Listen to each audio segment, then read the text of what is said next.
Olá pessoas, muito bom dia. Vamos falar hoje sobre os obsessivos compulsivos, mas na questão relacional. Os padrões relacionais, o comportamento com os pais.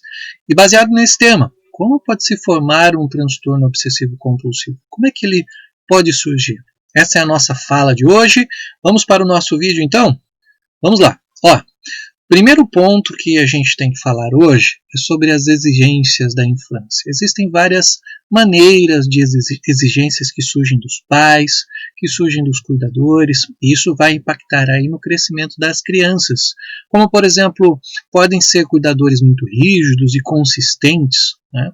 E essa recompensa da criança pode vir aí por boa conduta ou má conduta.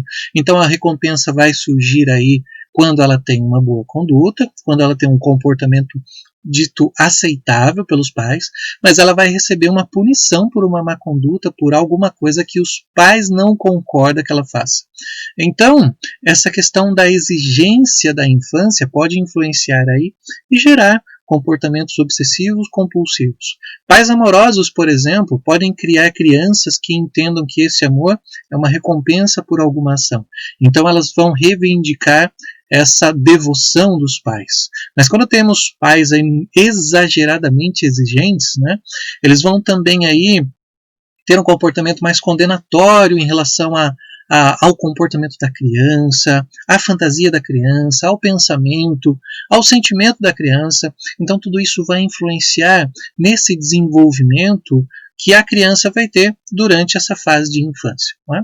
Então são diversos aí o comportamento, ou melhor, os comportamentos dos pais que podem levar aí a gerar uma obsessão e compulsão, ou simplesmente uma compulsão, né? Como, por exemplo, colocar a hora de alimentação, colocar a hora de dormir, ser muito autoritário e muito exigente nesses aspectos. Né?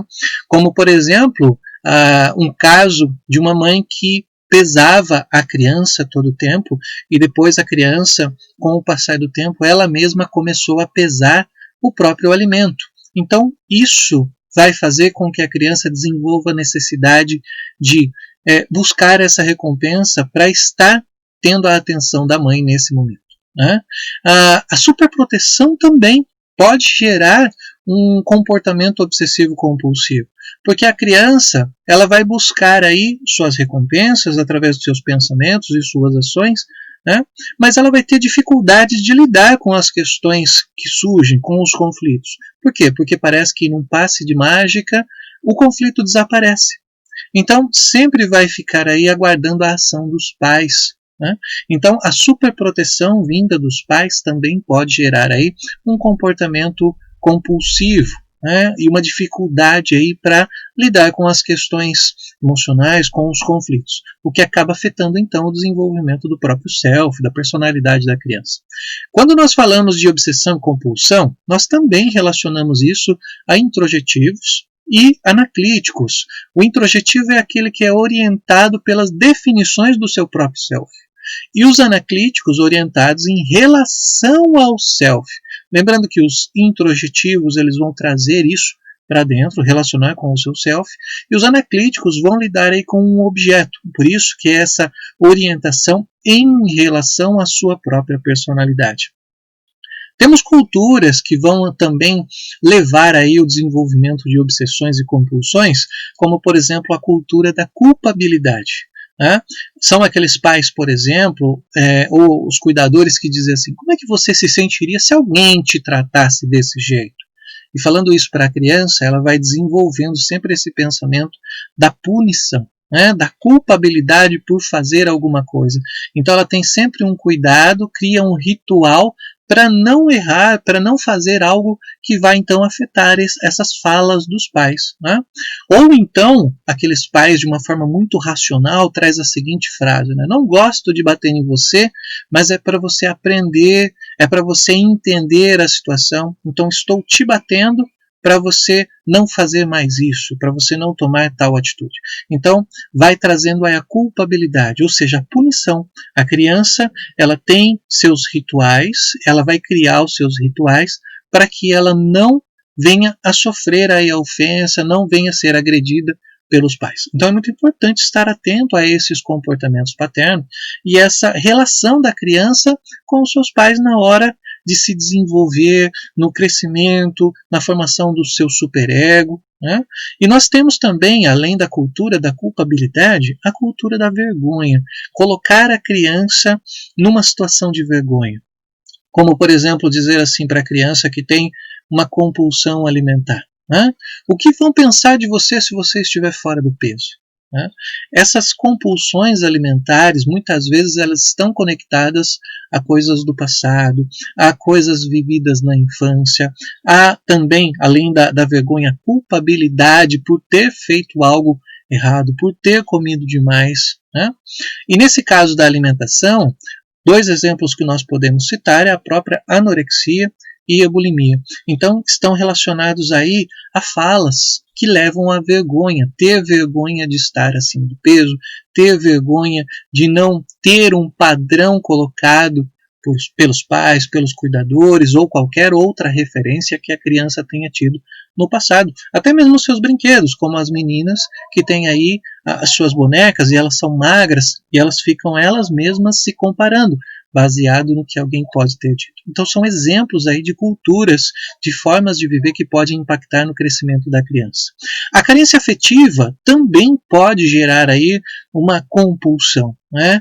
Como se a criança precisasse fazer algo repetidamente para ter a atenção de alguém, ter a atenção dos pais ou ter a atenção dos seus cuidadores. Então, por exemplo, fazer sempre o mesmo desenho ou desenhar e ir correndo mostrar para os pais, para que os pais aprovem esse comportamento. Então, isso também gera uma forma de compulsão. Executar aquela tarefa corretamente para ter a atenção dos pais.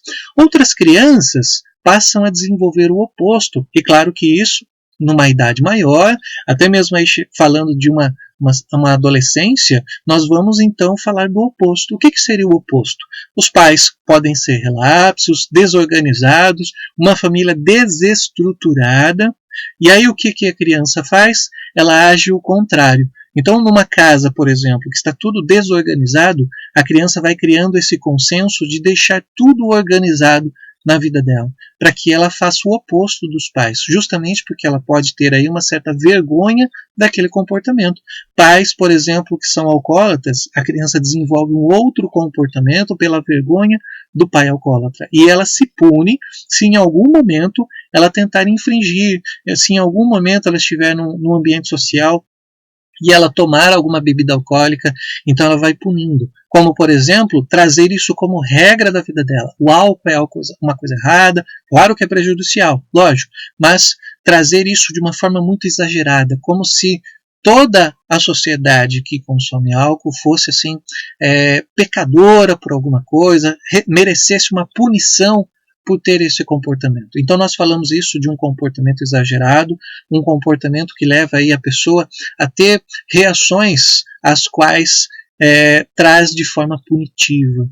Então, fazer o oposto também pode ser uma forma de se compensar por algo que não está fazendo ou que não vê nos seus pais. Né?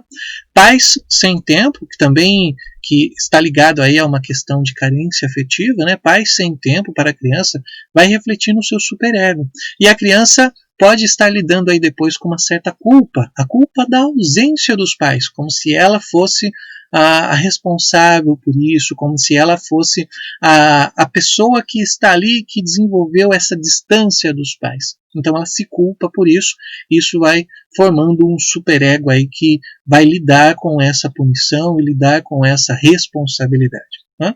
Então são exemplos aí de padrões relacionais dos obsessivos compulsivos na relação com os seus pais. Né? Mas e aí, você, como é que foi a sua relação com os seus pais? Como que foi essa vivência?